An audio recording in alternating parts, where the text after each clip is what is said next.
आज आपण जेवताना तोंडी लावण्यासाठी ही कैरीपासून आणि टोमॅटोपासून चटणी बनवणार आहोत.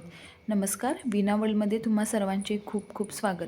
उन्हाळ्यामध्ये ना तोंडाला चव नसते आणि कैऱ्या पण खूप येतात, तर त्याच्यासाठी आपण कैरीची खूप प्रकारे चटणी करू शकतो. पण आता आपण ना हे टोमॅटो मी असे कट करून घेतलेले आहेत, जरासे मोठे मोठेच ठेवलेले आहेत आणि असे तव्यावरती ना थोडंसं तेल टाकून आपल्याला हे टोमॅटो, कैरी आणि हे लसूण आणि हिरवी मिरची आपण याच्यामध्ये तेल टाकून भाजून घेणार आहोत. अगदी छान भाजून घ्यायची आहे आपल्याला ही. अजून थोडंसं मी तेल टाकलेलं आहे आणि आता आपण याच्यावरती एक झाकण ठेवून ना अगदी 1 ते 2 मिनटासाठी झाकण ठेवून ना वाफवून घेणार आहोत, जेणेकरून टोमॅटो पण छान आणि कैरी पण छान अशी आपली भाजली जाईल. आता 1 ते 1.5 मिनटानंतर आपण हे झाकण काढूया आणि हे पहा, आता हे टोमॅटो आपण अलटी-पलटी करून घ्यायचे आहेत. आता त्या बाजूने थोडेसे भाजून घ्यायचे आहेत दोन्ही बाजूने. कैरीना मी अर्धीपेक्षा थोडीशी जास्त घेतलेली आहे आणि मोठा एक टोमॅटो घेतलेला आहे.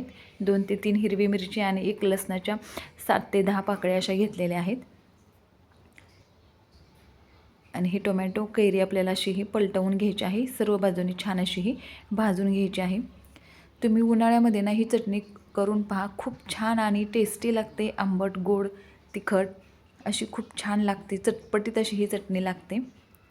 आता तुम्ही पाहू शकता हे असं आपण भाजून घेतलेले आहे. अजून 1 ते 2 मिनटं ठेवूया. टोमॅटो छान असे भाजले गेलेले नाहीत. थोडंसं अजून तेल मी टाकून घेते हे उलटण्याने आणि झाकण ठेवून आपण हे भाजून घेऊया. छान मऊ होस्तोवर भाजायचे आहेत आपल्याला हे टोमॅटो आणि कैरी. आणि मीडियम आणि मध्यम गॅस ठेवायचा आहे, हाय ठेवायचा नाही आहे.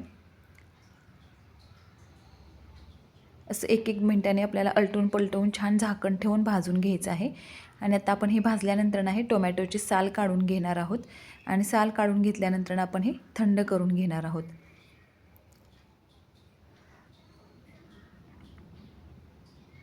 आता गरमच आहे म्हणून मी याच्याने साल काढते आहे.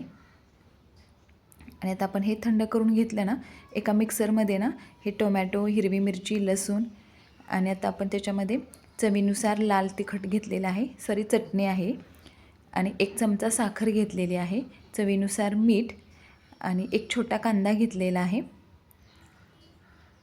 कोथिंबीर आहे 1 छोटीशी वाटीभर आणि हा चाट मसाला आणि हे भाजलेले जिऱ्याची पावडर आहे.